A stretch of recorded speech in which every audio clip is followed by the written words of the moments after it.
आज हम एक ऐसी कहानी सुनेंगे जो भक्ति के बारे में हमारी सारी सोच को, सारे नियमों को एक तरह से चुनौती देती है। ये कहानी है श्री सदन कसाई की, जो भगवान जगन्नाथ के एक ऐसे भक्त थे जिनका पूरा जीवन ही एक गहरे विरोधाभास जैसा था। तो चलिए इस अद्भुत कथा की गहराई में उतरते हैं। कहानी का सबसे बड़ा पेंच यहीं से शुरू होता है। सोचिए जरा, सदन पेशे से एक कसाई थे, मतलब उनका काम था मांस बेचना, और दूसरी तरफ वो एक इतने बड़े भक्त थे कि उनके होठों पर दिन रात बस भगवान के भजन ही रहते थे। है ना, एक ऐसा मेल जिसके बारे में सोचना भी थोड़ा अजीब लगता है। और बात यहीं खत्म नहीं होती। कहानी की सबसे हैरान करने वाली बात तो ये थी कि सदन अपनी तराजू में वजन के लिए जिस पत्थर का इस्तेमाल करते थे ना, वो असल में स्वयं भगवान का स्वरूप एक शालीग्राम शिला थी। और उन्हें इस बात का जरा भी अंदाजा नहीं था। बस अनजाने में हुई यही भूल इस पूरी कहानी की नींव बन जाती है। तो अब कहानी में एक नया मोड़ आता है। एक दिन एक महात्मा की नज़र उस पवित्र पत्थर पर पड़ती है और बस यहीं से सब कुछ बदल जाता है। यहीं से शुरू होता है भगवान के स्वप्न संदेश का सिलसिला।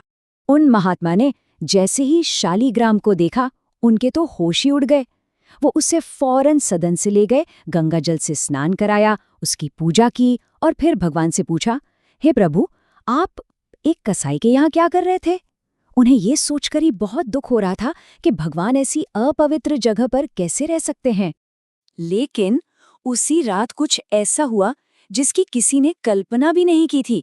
भगवान ने उन महात्मा को सपने में दर्शन दिए और जो कहा वो सच में हैरान करने वाला था। उन्होंने कहा, मुझे तो सदन की तराजू में लुढ़कने में ही असली सुख मिलता है। जब वो मांस तौलते हुए मेरे भजन गाता है ना, तो मुझे बहुत अच्छा लगता है। भगवान का संदेश बिल्कुल साफ था। उन्होंने महात्मा को आज्ञा दी कि सुबह होते ही उस शालीग्राम को वापस उसी कसाई के पास छोड़ाओ। ये एक दिव्य निर्देश था, जिससे ये बात साफ हो गई कि भगवान के लिए सच्ची श्रद्धा किसी भी सामाजिक नियम, किसी भी पेशे से कहीं बढ़कर है। भगवान की ऐसी कृपा देखकर सदन का जीवन ही बदल गया। उन्होंने अपना काम धंधा सब छोड़ दिया और बस निकल पड़े एक लंबी और बहुत ही कठिन यात्रा पर, अपनी सबसे बड़ी परीक्षा देने। लेकिन उनकी ये यात्रा आसान नहीं थी।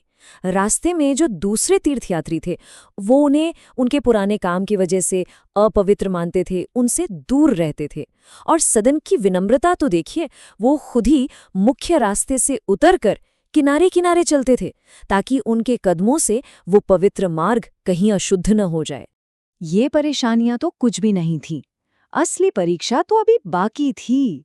अचानक एक औरत ने उन पर अपने ही पति की हत्या का झूठा इल्जाम लगा दिया और बस सदन को बंदी बनाकर सीधा राजा के सामने पेश कर दिया गया। और जब राजा ने उनसे पूछताछ की तो सदन बिल्कुल शांत थे, चुप थे। उनका बस यही कहना था कि मेरे पास अपनी सफाई देने के लिए कुछ भी नहीं है। मेरा ध्यान तो बस अपने भगवान जगन्नाथ तक पहुंचने में लगा है, इन दुनियादारी के मामलों में नहीं। और फिर जब राजा ने सजा सुनाई, उनके हाथ काटने का हुक्म दिया, तो सदन ने जो कहा वो सुनकर सब दंग रह गए। उन्होंने भगवान जगन्नाथ के बिना भुजाओं वाले स्वरूप को याद करते हुए कहा, जैसे मेरे स्वामी वैसा ही मैं। और ये कहकर उन्होंने शांति से अपनी बाहें आगे बढ़ा दी। एक तरफ सदन ये सब कुछ सह रहे थे और दूसरी तरफ पुरी में मंदिर के अंदर कुछ अलग ही लीला चल रही थी। अब वक्त था भगवान का अपने भक्त को पहचानने का। मंदिर में अचानक भगवान जगन्नाथ खुशी से झूम उठते हैं और पुजारियों को आदेश देते हैं कि जल्दी से एक पालकी लेकर जाओ। मेरा एक बहुत प्यारा भक्त बहुत कष्ट सहकर आ रहा है, उसे पूरे सम्मान के साथ यहाँ लेकर आओ। अब पुजारी पालकी लेकर शहर के दरवाजे पर पहुंचे तो वहां का नजारा ही अलग था। हजारों भक्त, और हर किसी को यही लग रहा था कि ये पालकी तो उसी के लिए आई है। इतना शोर, इतनी भीड़ कि बेचारे पुजारी कुछ कर ही नहीं पाए और खाली हाथ लौट आए। पुजारी बेचारे परेशान होकर भगवान के पास गए और बोले, प्रभु, हम कैसे पहचाने? वहां तो हजारों लोग हैं।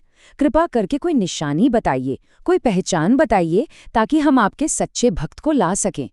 और तब भगवान ने जो कहा वो सुनकर सबके रोंगटे खड़े हो गए। कहते हैं उनकी आंखों में आंसू थे और उन्होंने कहा, मेरा भक्त बिल्कुल मेरी तरह है, उसके भी हाथ नहीं हैं।